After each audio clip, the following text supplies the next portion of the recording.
Watching 12 WKRC TV, a new generation of news. Now, non-stop news and Tim Hendricks' No Wait Weather. 12 News Tonight starts now. An apartment building burns tonight with flames so intense a ladder catches fire, and families are left with no place to live. Good evening. People who were outside tonight could see the smoke for miles. From our tower cam, you could see why. It looks like a huge patch of flame sitting right on top of the roof. That's the Victoria Square Apartments. It's on West 5th Street in Newport. 12 News reporter Paul Adler is on the scene. And Paul, it seems incredible that everybody got out of this thing alive.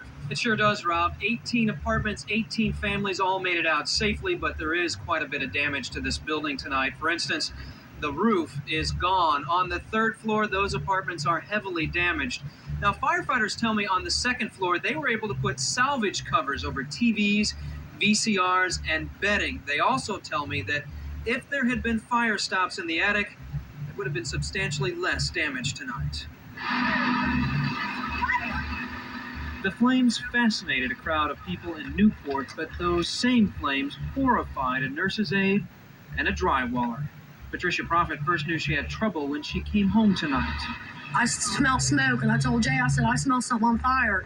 And when we went through there, the metal things that's up on the top of the roof, I heard it sizzle. I'm like, Jay, I said, something's sizzling up there. And then that's when I set our apartment's on fire.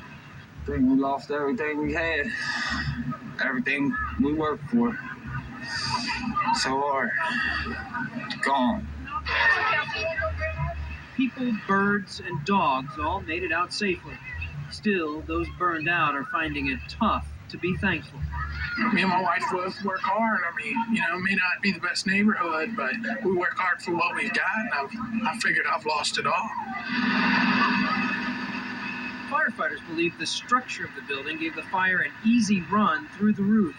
We've got multifamily residents here with one common roof and no fire stops in between. And once it gets in the attic, it'll span the whole length of the building. Now, firefighters right now don't know what started this fire, and they won't until tomorrow morning. That's because they're pulling out of here tonight, waiting for the morning sunlight to help them in their investigation. Overnight, though, if you take a look around this building in a few minutes, you'll see private security guards and Newport police officers maintaining a patrol to make sure that someone out there doesn't get an idea that they're going to be able to come here and loot these families who have already suffered the fate of a fire tonight. Paul, you mentioned the fact that the fire department was able to salvage some things on the lower floors. Is there ever a possibility they may move back into this facility, or is it too heavily damaged for that? They're going to take a look at that tomorrow morning. As they mentioned tonight, an assistant fire chief talked to me tonight. He said, I think when we get in there tomorrow morning, we're going to be very surprised at the amount of damage on the second floor. That is, we may be surprised and find that it's not as bad as we think it is right now. Well, we can hope for that at least. Okay, Paul, thanks very much. Paul Adler live in Newport for us tonight.